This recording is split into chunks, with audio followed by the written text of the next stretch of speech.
How's it, guys? This is Dayvy FPL and welcome back to the Fantasy Premier League video here on my channel. Now in this video we're going to be looking ahead at Game Week 32 and what team selection I am currently on, as well as the transfer that I am considering with my one free transfer. We're also going to be taking a look at Game Week 31 and how the squad got on. Quite an interesting game week. It has not concluded. You'll watch this video and then you'll have another couple games happening tonight, so just keep your eyes on that. It could change some information, but I will be covering what things it will change so that you guys get the most analysis out of this video. But without further ado, let's get into it.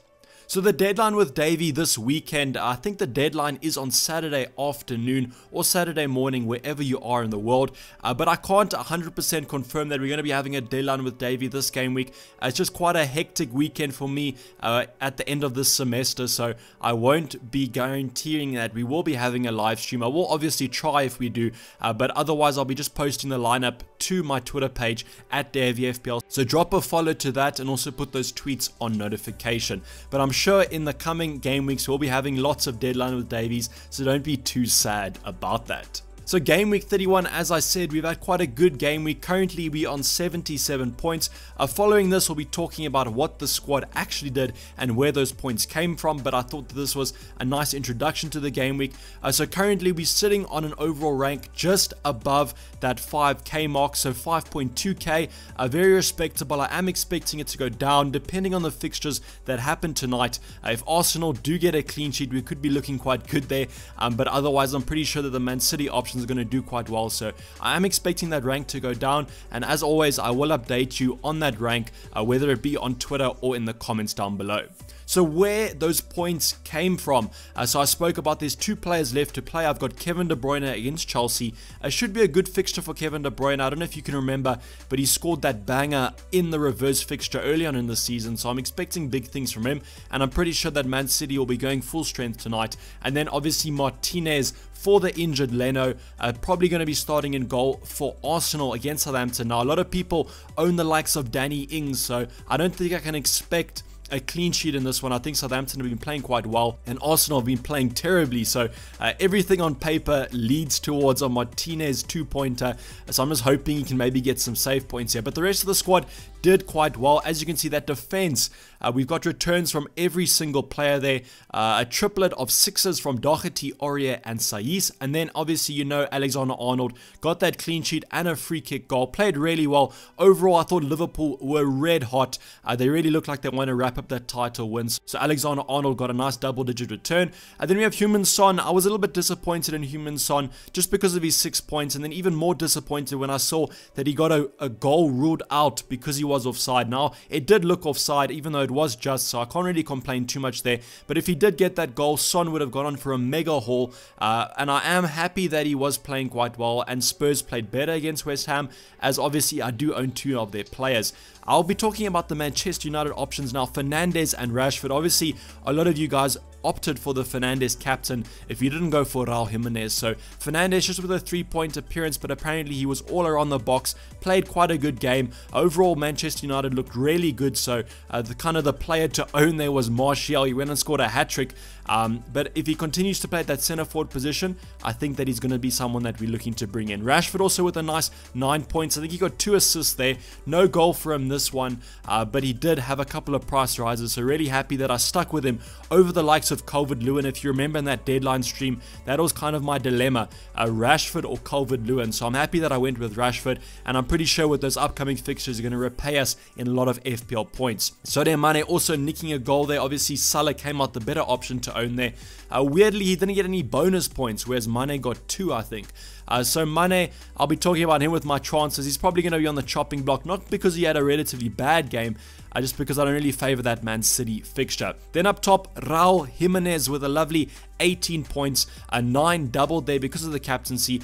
I think I was quite lucky with him. Apparently he only had a couple of shots. I think it might have even been 1 shot on target, but he still managed to get those 9 points. I'm really happy that I opted for him over the likes of maybe a cheaper Diego Jota. As I kind of said, I thought that he would be rotated every single game about that 60-minute mark, and that's basically exactly what happened. So overall, I'm really happy with my wild card and the decisions we made. Obviously, an unconventional 4-4-2 kind of formation here, but I think it did overall pay off. On the bench, not much to talk about there. Lascelles, Davies, and Connolly. The exciting thing about this game week was the fact that Connolly actually started, so he could be someone maybe in the future that we do look to start if he continues to get a lineup in that starting 11. One thing I wanted to remind you guys about before you make your transfers and before you look at your decisions for game week 32 is that there's going to be a lot of FA Cup fixtures happening this weekend. So as you can see, all Premier League teams here in those matchups. You probably look at them, maybe the Manchester Uniteds, the Man Cities, Arsenals.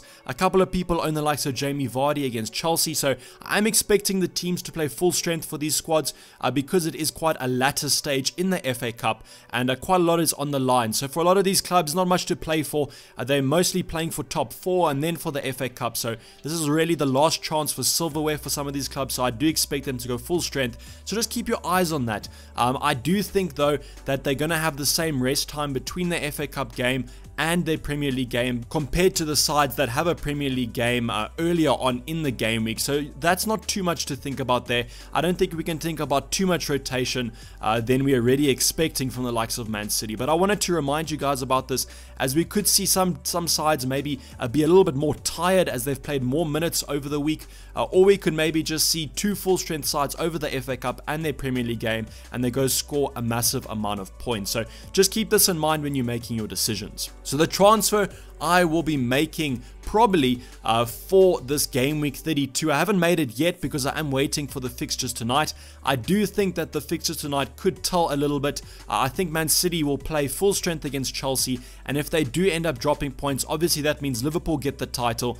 So we could see maybe Pep Guardiola playing a weaker side against Liverpool next game week, or we could maybe see a full strength side from both of them. But I'm not really favoring this lineup. I'm almost predicting a really boring 0-0. In the past, there haven't been too many 0-0s, but there have been between these two great clubs. It could also be on the other end of a massive game where there's tons of goals, but that's also kind of hard to predict who's going to score. So this looks like my transfer this week. It's going to be Sadio Mane out for Anthony Martial. Quite a downgrade there in terms of price, not in terms of performances recently. But I do think I don't really favor that Man City option for Liverpool. And I'm kind of going for a 1-week punt here. I can always go back to Sadio Mane next game week or the game week afterwards if I so please, because I still have that cash.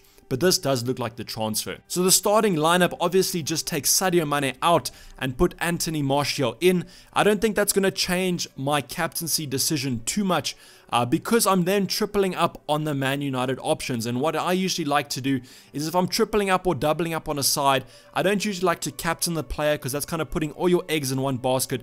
And also if you tripled up on him, you're probably going to cover his points. So what that means is if Martial goes on and scores, you probably own Fernandes or Rashford for their assist. Hopefully they do get the assist. That could also be a flaw in the strategy, but that's kind of what I do. Obviously you can go the opposite of me and put all your eggs in one basket, which is kind of the high risk, high reward strategy, because if Manchester United don't do well, then you have your captaincy on them. But if they do well, you're looking at absolutely massive points because you have that triple up. So this week, I think I'm going to go with Raul Jimenez. In terms of players, Wolves aren't in the FA Cup, so we could look at that as an advantageous position to be in, as he might not be as tired. But I will say against Bournemouth, I don't think he looked on his top form. And as I said, a player in the FA Cup and their Premier League, they have the exact same rest time. So Raul Jimenez is going to be setting up this weekend. Might be in better form. I'm hoping. It is against Aston Villa. Now Aston Villa seem to be quite gritty recently, but that's just because they're in the relegation battle. So I'm hoping that maybe an early goal for Wolves will open that game up entirely, and then we could be looking at some good points. In terms of the rest of the lineup, we'll start off in the defense with Martinez against Norwich. Now Norwich, shame, they've not been looking that great. I felt a little bit sorry for them in the Everton game because they did really try, but then again they also did bench a lot of their prime players, so a little bit of a weird decision there. I don't know what was happening, but with Martinez, I'm just hoping for points. As I said, 4.2, not much expectation. Now with Alexander-Arnold against Man City, I'm almost hoping for a 0-0 here, as I do think that'll be quite profitable because a lot of people are going to be owning the Man City attackers and the Liverpool attackers. But to be honest, I'm probably going to be expecting a clean sheet gone for Alexander-Arnold. I think Man City and Liverpool, it's always a lot of goals there, so I can merely just hope for a clean sheet there. The rest of the defense, Doherty and Saiss against Aston Villa, could be a clean sheet there. Wolves are on a nice run of clean sheets, so I do have some expectation from them. And I'm just hoping that Doherty can also get an attacking return, along with Aurier. Aurier was playing quite well in their previous game against West Ham. The stats don't really say it, but I heard that he was getting forward quite a bit. So Sheffield United, who are looking really bad currently, might be because of their suspensions and injuries, so maybe some of those players will be coming back, but I do think that Spurs can get a win against Sheffield United, and that also leads to Heung-min Son hopefully doing quite well. Fernandes and Rashford and then Martial is going to be my triple up against Brighton. Now Brighton also have been playing a little bit better, but I think that with the way Manchester United have been performing, and I think that they're a very confident side, so when they're in good confidence they play really well and they go on and smash teams, so I'm hoping that happens this week. And then De Bruyne against Liverpool. I just have to own De Bruyne because I want him after this Liverpool game, and I just have so much money stored in him, so he's not going anywhere. And then obviously I've already spoken about Raul Jimenez against Aston Villa. The defense is not great. He has been on goal scoring form, so that's a perfect combination in my eyes for a captaincy. In terms of the bench, Lascelles also has quite a nice fixture against Bournemouth. They've also not been looking that great. And then obviously Davies, we now don't know if he's going to be starting anymore. Kind of was just a little punt on the bench because he's so cheap. And if he was starting at that centre forward position for Aston Villa, would have been quite a nice move. And then Connolly, I'm not going to be starting him against Manchester United. Even though he did start last week, I don't really have an expectation of him starting in the future. So that's basically going to wrap up the video, guys. Hopefully you did enjoy it. Please don't forget to like it if you did, and subscribe if you're new or have not subscribed yet. I will be seeing you guys maybe for that deadline with Davy's stream on Saturday afternoon. But if I'm not, good luck for Game Week 32, and I hope you guys get lots of those green arrows. I'm going to be signing off. This has been Dayvy FPL, and I'm out. Cheers. Bye.